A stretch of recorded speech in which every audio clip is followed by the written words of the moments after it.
Olá, tudo bem? Eu sou Fábio Neves e vamos estar juntos aqui hoje no Evangelho, tradicionalmente aos sábados aqui na Fundação.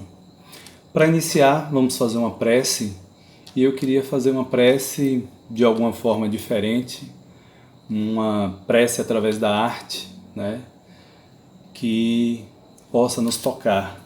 Pensando nisso, eu peguei um poema chamado Oração, desse livro psicografado por Chico Xavier, chamado Parnaso Além Túmulo, que foi o primeiro livro psicografado por Chico. Ele contém mais de 200 poemas de escritores brasileiros e portugueses. E esse em questão chama-se Oração e psicografado por Chico, feito por José Silvério Horta. Então peço que vocês entrem na sintonia, entrem nessa harmonização e acompanhem comigo essa oração em forma de poesia. Pai nosso que estais nos céus, na luz dos sóis infinitos, Pai de todos os aflitos neste mundo de escarcéus. Santificado, Senhor, seja o teu nome sublime, que em todo o universo exprime concórdia, ternura e amor. Venha ao nosso coração o teu reino de bondade, de paz e de caridade na estrada da redenção. Cumpra-se o teu mandamento, que não vacila nem erra, nos céus como em toda a terra de luta e de sofrimento.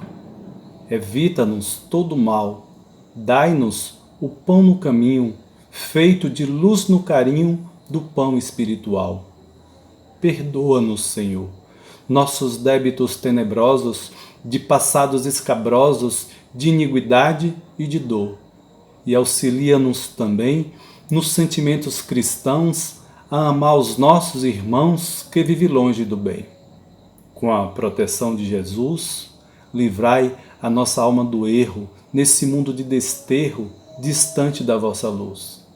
E que a vossa ideal igreja seja o altar da caridade, onde se faça a vontade do vosso amor. Assim seja. Que assim seja, então. Vamos lá.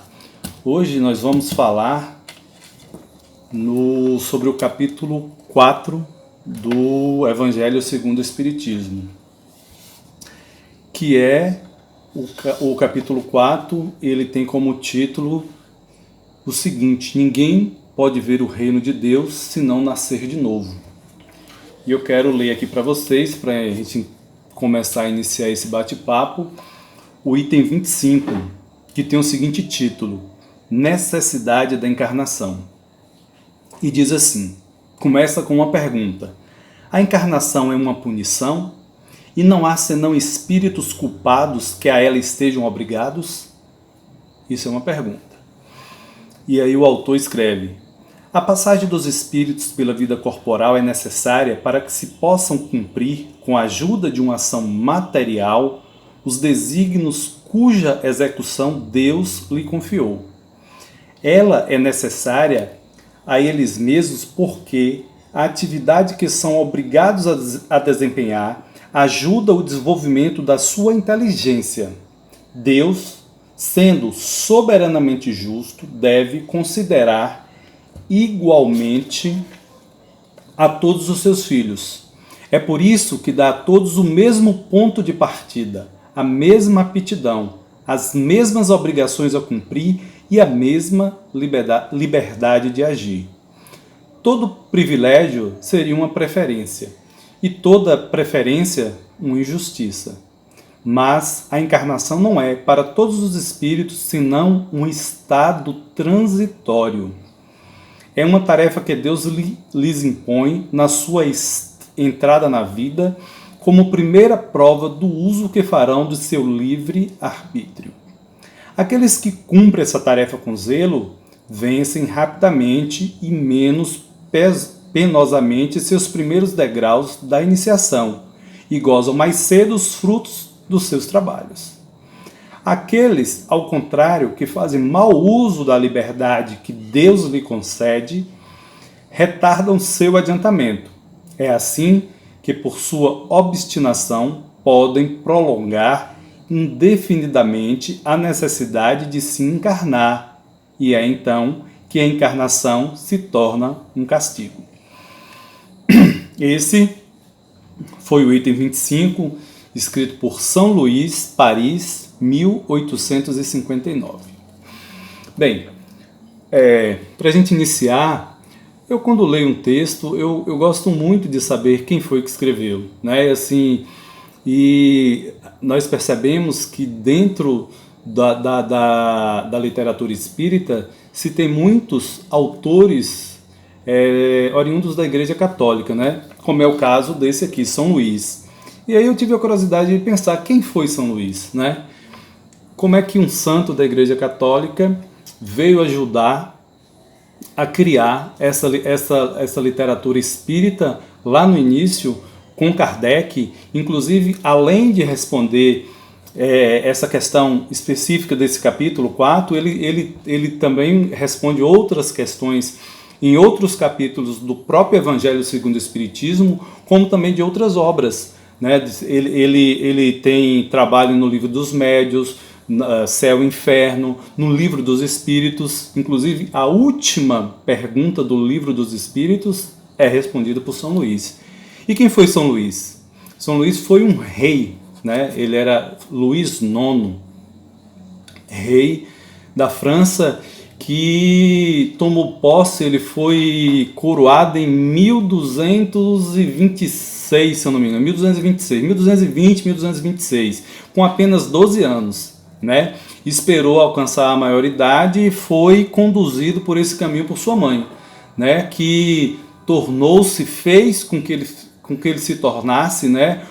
Um rei piedoso e humano, né? Ele era admirado pela sua imparcialidade, pela sua justiça. Inclusive tem gravuras da época que o retratam embaixo de um carvalho como se ele estivesse executando, né, essa justiça, colocando em prática essas atitudes como um soberano, né? E foi um soberano ideal, admirado mesmo por seus inimigos, né? Ele teve um trabalho muito intenso, né? Ele organizou todo o sistema de controle administrativo da França para evitar abusos. Pense que nós estamos falando na Alta Idade Média, né? 1200 e pouco, 1226, 1230, quando ele começou realmente a governar, ser o soberano maior. Era o que? Em 1226 ele tinha 12 anos, com os 18 anos, 1240, 1245 por aí, né? E ele também, já nessa época, instituiu as assembleias judiciárias, que posteriormente vieram dar origem aos parlamentos atuais que existem em grande parte dos países na Europa, né? E era um católico fervoroso. Era um católico fervoroso que por volta de 1245, 1248, ele inaugurou uma capela no estilo gótico muito bonita, que ainda existe em Paris, chamada Saint-Chapelle, né? Assim, e está lá hoje como obra de Luís IX. E também foi dele a iniciativa de criar a Universidade de Sorbonne, que é nada mais, nada menos a segunda universidade mais antiga do mundo, né? E a mais importante de Paris e, consequentemente, né, da França. Também, dentro do seu reinado, ele foi um rei que construiu um hospital, que na época é chamado de hospício, com capacidade para 300 pessoas, 300 leitos para acolher pobres e cegos que perambulavam pela cidade, né? Então, assim, por tudo isso, ele era chamado de o Bom Rei Luís, né? E, consequentemente, foi canonizado pela Igreja Católica já no finalzinho do século XIII, 1297, ele foi canonizado. E tem um histórico bacana, né? Como rei também participou de algumas batalhas, participou de cruzadas, inclusive acabou morrendo em consequência de uma dessas cruzadas. Mas vamos trazer o rei Luís IX para o espiritismo, né? Vamos trazer, ele virou São Luís e ajudou firmemente, né, na construção dessa literatura espírita. São Luís, ele coordenava as reuniões da Sociedade Parisiense de Estudos Espíritas, né, a qual Kardec frequentava, e tinha uma visão muito aberta, assim. Ele não se comunicava unicamente com um médium, né? Ele não tinha exclusividade de um médium, ele falava com qualquer... Ele dava as suas comunicações com mais de um médium, com outros médiums, não tinha essa coisa, e coordenava realmente. Quando ele achava que o espírito ali já estava, já tinha dito o que era importante, ele acabava, né, sinalizando que já era o suficiente. Bom, então esse é Luís, né? Esse é o rei nono, esse é São Luís, esse é um espírito, né, que veio para ajudar Kardec a construir, né, a codificar o espiritismo, a dar as bases dessa doutrina, dessa filosofia, dessa religião da qual nós estamos hoje estudando um pouco. Bom, mas o que diz esse item 25? Né? Ele fala é uma pergunta bem direta aqui, né? A encarnação é uma punição? Pergunta, né? E não há senão espíritos culpados que a ela sejam obrigados? Né? E a resposta de São Luís é que não, né? Que nós todos devemos passar pelo processo de diversas reencarnações nesse processo evolutivo na qual nós estamos empenhados, né? Fomos criados como espíritos simples, né? E estamos nesse processo evolutivo. Aí a grande pergunta assim, mas temos que passar por essa reencarnação? Temos. Inclusive o título do item é necessidade da encarnação. Ele não coloca aqui opção de reencarnação. Não tem-se essa faculdade de você optar ou não em reencarnar. A reencarnação é compulsória, você deve passar por isso, né? E lembrar o seguinte, a gente precisa fazer uma certa desmistificação, que normalmente nós temos a ideia de que o mundo espiritual é um mundo melhor do que o mundo material, né? Cá, quando estamos encarnados, normalmente nós nos julgamos que estamos em uma condição e em um mundo inferior quando estamos desencarnados e em outras dimensões. Não, devemos tentar entender que lá no mundo espiritual não é melhor do que aqui.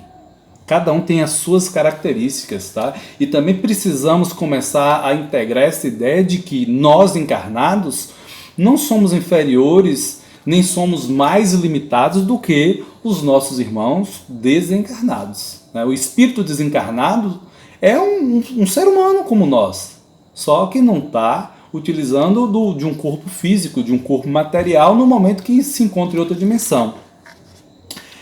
E para tentar explicar essa história, né, assim, da necessidade da encarnação, que você deve fazer, logo em seguida no item 26, ele faz uma comparação bem, que eles chamam de uma comparação bem vulgar, para que você compreenda isso, né? Ele diz que um estudante, ele precisa passar, né, pelos anos na sua vida escolar, pelas séries, para conseguir galgar estágios maiores, né, uma posição melhor. Então, assim, se o estudante se dedica, se o estudante estuda, se o estudante sabe o que está fazendo, ele consegue o quê? Passar de ano. Se ele é um estudante relaxado, se ele não é um estudante dedicado, provavelmente ele não vai ter boas notas e não vai conseguir ter a sua aprovação. Então, o que acontece? Ele repete de ano. Consequentemente, se ele não passou de ano, ele vai ter que fazer as mesmas coisas que foi feito no ano seguinte. Por quê? Porque ele não tirou proveito da oportunidade que ele teve. E aí ele está retardando o seu progresso. É como nós aqui. Se nós não utilizarmos todos os benefícios de que nós possuímos para poder usufruir essa encarnação como ela deve ser, porque tem-se uma espécie de planejamento reencarnatório. quando nós para cá viemos, quando nós nos propusemos ou nos é permitido encarnar, porque também não é assim, a encarnação é compulsória, mas depende de várias estratégias, várias situações para que você possa ter a oportunidade de vir, você entendeu? Passar por determinadas situações, determinadas experiências que possam fazer com que você cresça. Né? Então a gente chega aqui com algo a ser feito. Só que o que acontece é que a gente está perdendo a oportunidade de estar aqui, porque o texto fala de que nós viemos aqui para poder tentar nos melhorar através de um meio, de uma ação material. Ele fala de uma ação material. Isso nos dá uma limitação de tempo e espaço. Então, cá estamos, nós temos uma limitação de tempo e espaço, e a matéria, né, densa que aqui temos, nós temos muitas limitações.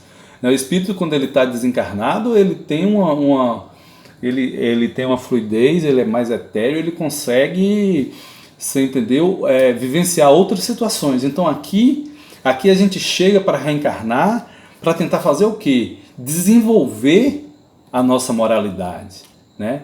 Tem um objetivo, é o quê? Você desenvolver a sua moralidade, a sua inteligência, né?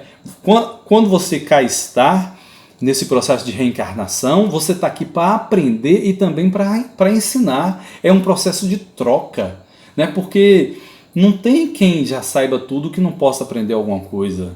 E não há pessoa que também seja ignorante ao ponto de que não queira aprender algo. Né? Assim, um espírito, ele nunca retroage no seu processo de evolução. Né? Ele pode, no máximo, ficar estagnado. Mas a cada oportunidade, ele tem que sempre aproveitar para poder dar um passo à frente nesse caminho da evolução, nesse caminho do desenvolvimento. Né? E assim, esse processo de reencarnação é o que faz a humanidade crescer. Veja como nós nos desenvolvemos nos últimos séculos, nos últimos 2, 3 séculos, da época do rei de São Luís para cá. Olha como a sociedade mudou.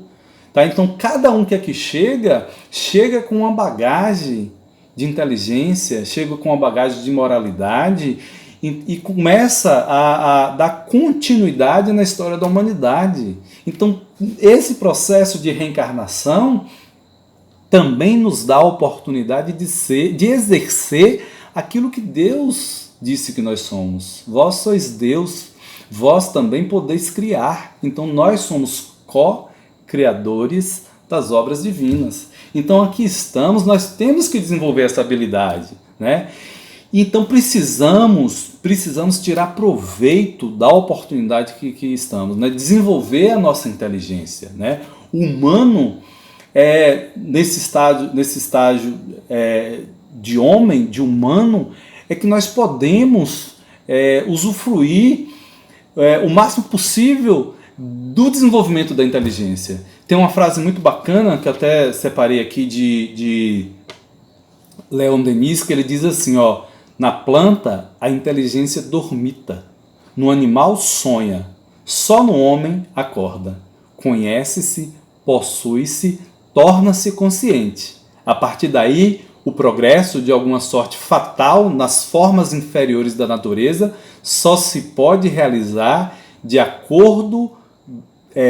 pelo acordo da vontade humana com as leis eternas. Então, assim, a gente precisa querer essa evolução, a gente precisa querer estar melhor.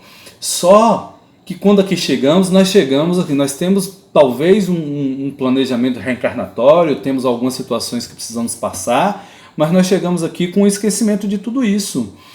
E a gente leva a vida sem ter essa consciência de que somos um espírito imortal. Né? E às vezes tem até uma grande contradição dentro, inclusive, da comunidade espírita, que assim, você se considera um espírito imortal? Sim. Então você crê, obviamente, na reencarnação, né? Porque se você é imortal e você fenece em determinado momento aqui, você tem que continuar lá, cá, você tem que voltar. E por que a gente não toma essa consciência de que somos espíritos imortais? Por que a gente não integra isso e vive de acordo com isso? Porque a gente vive num mundo voltado para fora. E eu costumo dizer o seguinte, a grande saída é para dentro. É através do autoconhecimento. É através da serenidade, é você parar e tentar perceber quais são os seus projetos, né? Assim, qual o seu mito pessoal? O que é que você veio fazer aqui? E muitas vezes a gente vive uma vidazinha, né? Assim, vamos falar de nós, assim, não vamos falar daqueles nossos irmãos que às vezes estão num estado mais embrutecido, voltados ainda para a violência, né? Voltado para coisas bem arcaicas do humano lá, né? Do não tão civilizadas. Vamos nós, pessoa comum, né? Aquele aluno. Pensa aquele aluno que está ali frequentando as aulas, que tem uma boa frequência, tira boas notas, né? Conclui o ano, passa depois o outro ano se forma. Mas será que esse aluno se formou verdadeiramente? Né? Como é que ele sai dessa escola? Ele sai preparado para a vida ou ele sai ali com um monte de informação? Né? Ele realmente viveu de verdade aquela experiência ou ele estava ali por obrigação? Porque muitos querem apenas nota, decora, cola, passa de ano, né? Aí sente que está o quê? Evoluindo, crescendo, mas na verdade está perdendo a oportunidade, está perdendo essa possibilidade, né, de fazer, de ser inteligente, de fazer a sua inteligência se desenvolver, né? Todos podem ser inteligentes. Todos podem ser inteligentes, inclusive há múltiplas inteligências, né? Você precisa começar a pensar em que área a sua inteligência está mais desenvolvida. Que provavelmente você trouxe isso, né, de outras vidas, né? Se você tem uma habilidade matemática, isso não é gratuito. Né? Provavelmente isso veio de outras vivências, né? Se você tem facilidade em escrever, isso é uma bagagem espiritual, né? Se você tem dom artístico de desenhar, né? Isso vem, isso, entendeu? É um crescimento, é um acúmulo de inteligências que o espírito tem. E através dessa inteligência você precisa começar a aprimorar para desenvolver também a sua moralidade, né? E usufruindo sempre. Assim, uma coisa que a gente precisa ter noção é o seguinte, quando você vem para cá, nada lhe imposto. Nada lhe imposto. Você tem um planejamento, mas você deve descobrir qual é o seu planejamento, qual o propósito da sua vida, qual é a essência que você quer realizar aqui, né? Quais são os seus objetivos. E você tem uma coisa chamada livre-arbítrio. Você faz o que você quiser. Você vai ser um bom aluno, verdadeiramente um bom aluno, com boas notas para passar e com um aprendizado verdadeiro, sem decorar e sem colar, né? E você vai ter o benefício disso, porque diz aqui que é um acordo, Leon Denis diz aqui o seguinte, ó, só se pode realizar essa evolução pelo acordo da vontade humana com as leis eternas, e uma das leis eternas é a lei de causa e efeito. Você tem o livre-arbítrio para você fazer o que quiser, mas faça e colha as consequências. Né? Tem um ditado que diz, né, o plantio é facultativo, agora a colheita é obrigatória. Você vai colher aquilo que você plantou. Né?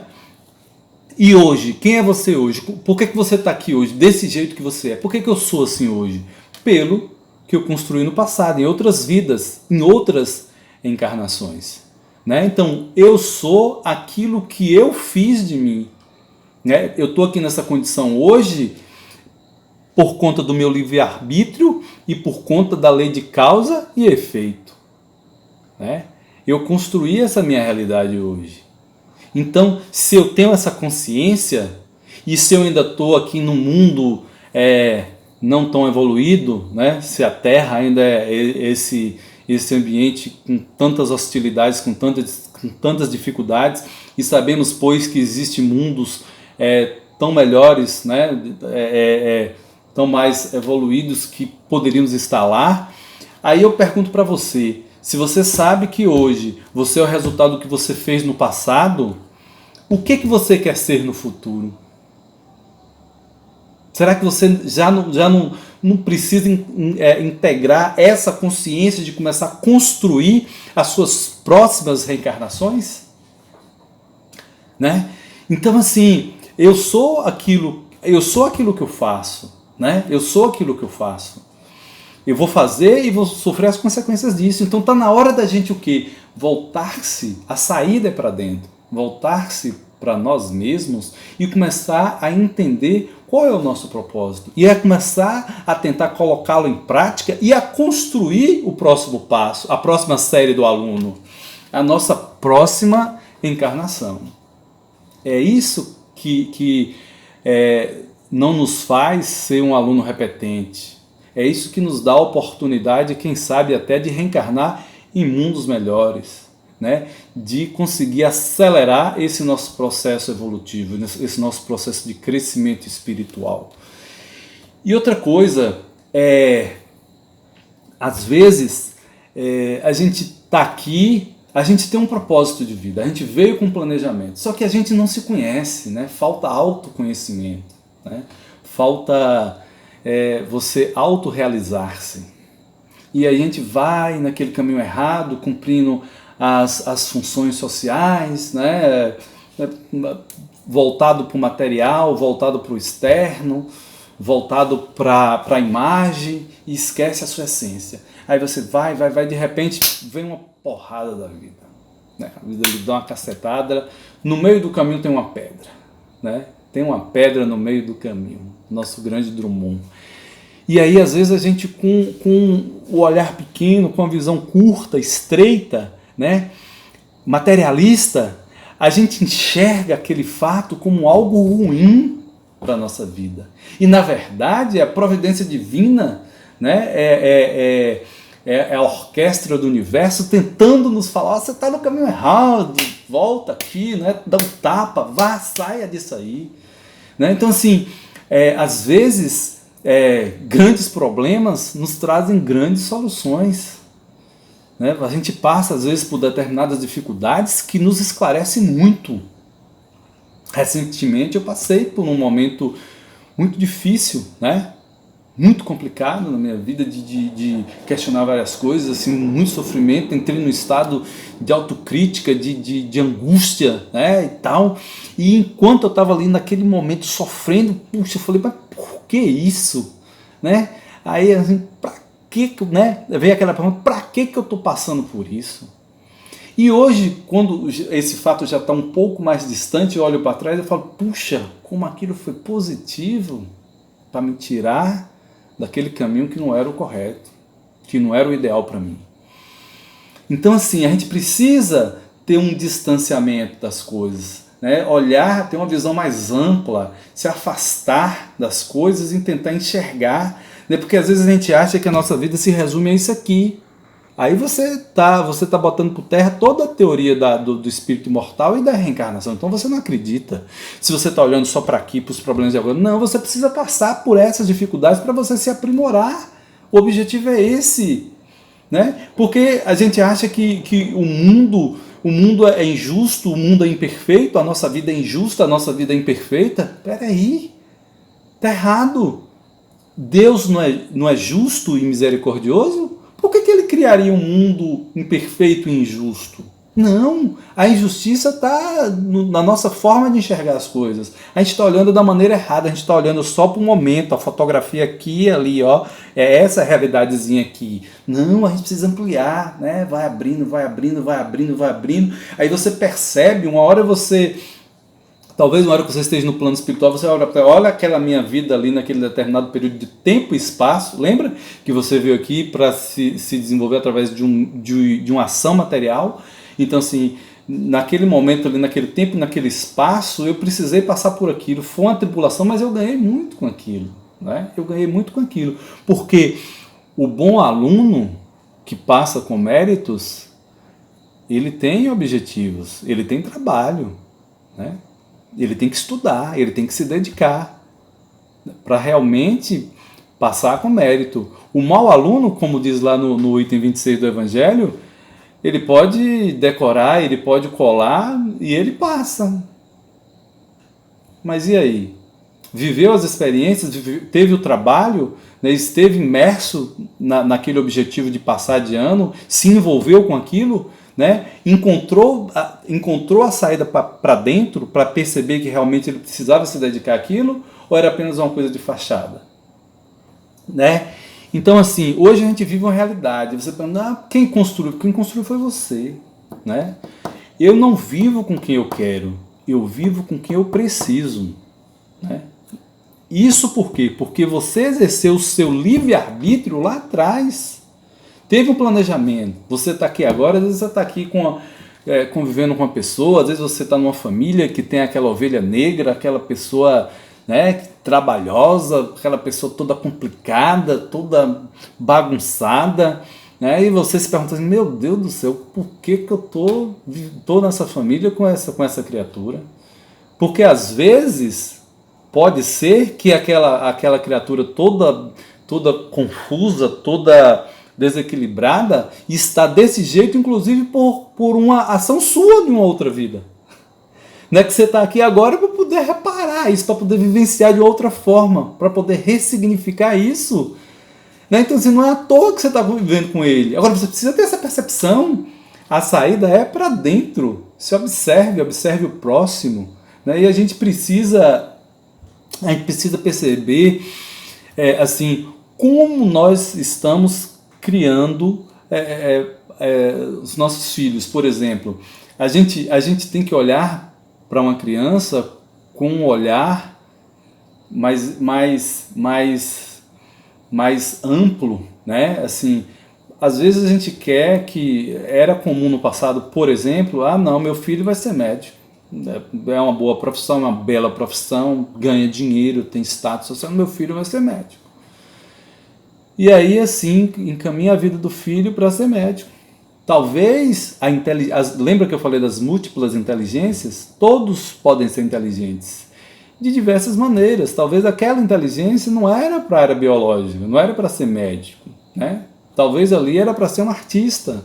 E você não enxergou isso, você como pai não tem essa consciência de um espírito imortal e não tem essa consciência de planejar, né, as próximas reencarnações, inclusive do seu filho, ou não deixá-lo exercer aquilo, o propósito que ele realmente veio fazer. Né? Talvez o propósito dele seria ser um artista.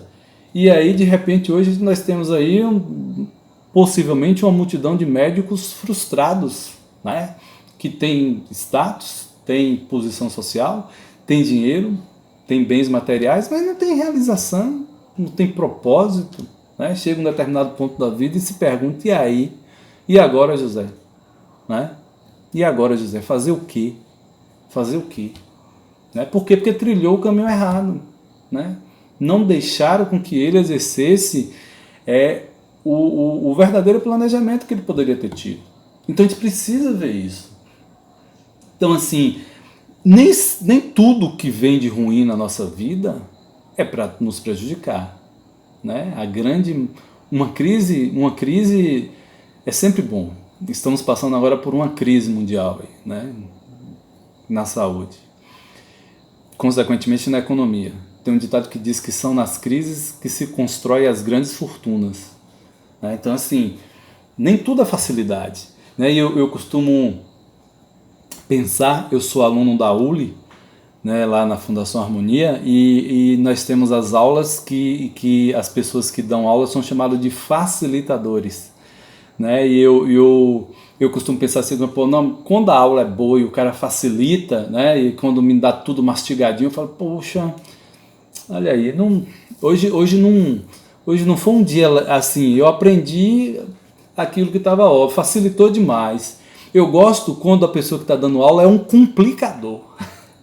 Né? Eu costumo brincar assim, porra, tomara que hoje o nosso palestrante seja um complicador, que ele venha me trazer problema, que ele venha me fazer pensar, que ele venha me fazer raciocinar, investigar alguma coisa. Porque aí sim, você se entrega ao trabalho do conhecimento, aí você desenvolve a sua inteligência, o seu intelecto, né? Isso é suporte para o desenvolvimento moral também. Né? Então você consegue ter essa desenvoltura. Então, assim, nem todo facilitador é bom para você. Dê valor aos complicadores da vida. Procure enxergar. Quando tiver um complicador na sua frente, você fala, opa, é a vida, ó, me dando um peteleco, ó, o caminho não é esse, muda de direção, né? Muda de caminho. Então você pare e pense, epa, peraí, então vou procurar uma saída que é para dentro. Se olhe, se perceba, tente se conhecer e veja o que a vida está tentando lhe mostrar naquela situação, né? E procure fazer as escolhas certas, né? Procure caminhar o caminho certo, o seu caminho, aquilo que foi designado por você, né? Porque as suas escolhas de hoje definem as suas próximas reencarnações, né? O seu livre-arbítrio, mais uma vez, lei de causa e efeito, né? Não é à toa que não é tão fácil, né? Porque aqui encarnado nós vivemos uma pressão material, uma pressão da matéria, né? A pressão né? de ter que viver aqui. Caridade, como é que se faz caridade? Né? Não é fácil, às vezes, você doar, se você tem tempo, né? doar dinheiro, às vezes é mais fácil. Né? Você determina um valor e doa. Mas se você só tiver um pão e tem a família em casa faminta, vale a pena dividir o pão ao meio e dar a alguém que está na rua? E aí, como é que é isso? Você está pronto para exercer esse tipo de coisa? Você tem essa visão além do alcance? Ou ainda sua visão é, né, material, limitada, instantânea, é o aqui e agora que está valendo? Né? Precisamos ter esse pensamento, porque o motivo principal, né, dessa vida aqui na matéria, que facilita muitos vícios, né? A gente se perde muito nos vícios, nas facilidades da matéria, da vida, a gente vai se deixando levar, porque o vício é fácil, né? Desenvolver as virtudes é que é difícil, é que dá trabalho, é que exige estudo, dedicação para que você passe de ano, e que não seja com cola e com decoreba que você vai conseguir esse êxito. Então, assim, eu enxergo resumidamente que o grande objetivo de uma encarnação é você conseguir o máximo possível a libertação dos vícios e o aprimoramento das suas virtudes. Botar em prática o que você tem de bom, né? Ressaltar isso, deixar que salte os olhos dos outros, do próximo. Isso também é caridade. É você deixar florescer aquilo que você tem de bom para poder ajudar quem está em volta de você. Mesmo que não seja uma atitude com intenção, né? Estou fazendo isso para ajudar o outro. Não, mas quando se é bom, quando se pratica o bem, mesmo sem querer, você ajuda a quem quer que seja, tem benefício disso. Né? Tem uma frase bacana de André Luiz que ele diz que a encarnação é a escola onde quase sempre nós somos alunos descuidados. Somos alunos que não estudam a matéria rotineiramente, cotidianamente, e acabamos utilizando de subterfúgios para conseguir passar de ano. Né? Então, assim, a gente precisa ter essa consciência, a gente precisa ter essa percepção de nos entregar verdadeiramente aquilo a que nós nos propusemos no passado, através do nosso livre-arbítrio. Estamos hoje com essa configuração de vida, com essa configuração de realidade, e precisamos entender, perceber e colocar em prática o porquê que estamos assim, para tirar proveito, benefício dessa encarnação. Ao mesmo tempo que precisamos já organizar nesta vida o que eu serei nas próximas. Né? Ter essa realidade muito perto de você, para conseguir com mérito, né? Sair dessa vida com mérito, sair dessa vida satisfeito com tudo aquilo que você se propôs, né? Que a gente possa ter essa consciência e essa determinação, sempre. Né? Tem, estudando um pouquinho de São Luís, eu vi que a última pergunta do livro dos Espíritos é respondida por ele, né? E interessante que quando eu li esse item do Evangelho, que eu vi que era São Luís, e eu, por curiosidade, fui ver um pouco da vida dele, e a última pergunta é respondida por ele, e tem a ver com o tema do nosso Evangelho de hoje, que é o seguinte, a pergunta 1018: jamais o reino do bem poderá ter lugar sobre a terra? É uma pergunta, tá? E aí São Luís responde: o bem reinará sobre a terra quando, entre os espíritos que vêm habitá-la, os bons vencerem os maus. Então farão nela a terra reinar o amor e a justiça. Como eu disse no início, nós somos co-criadores. Cá estando, precisamos fazer parte da falange do bem, né? Engrossar as fileiras do amor, da caridade, da boa vontade, né? do olhar para o próximo, do carinho com o outro. E tudo isso a gente só consegue se a gente ter em mente que a nossa grande saída é para dentro. Autoconhecimento, nós teremos contato com os nossos objetivos, com a nossa essência, e assim poderemos colocar em prática aquilo que já definimos antes e preparar aquilo que queremos ser depois, em outras reencarnações. É isso, meus amigos. É essa mensagem que eu queria deixar para vocês. E vamos fazer uma prece, né? Uma prece final para encerrar. Vamos nos harmonizar. Queria desejar que as boas energias do universo estejam com cada um de nós. Que o autoconhecimento nos ajude a evoluir, que possamos cumprir todos os nossos propósitos nessa vida e que possamos ter ciência de que estamos construindo as nossas próximas reencarnações. Um grande abraço para todos vocês e fiquem em paz.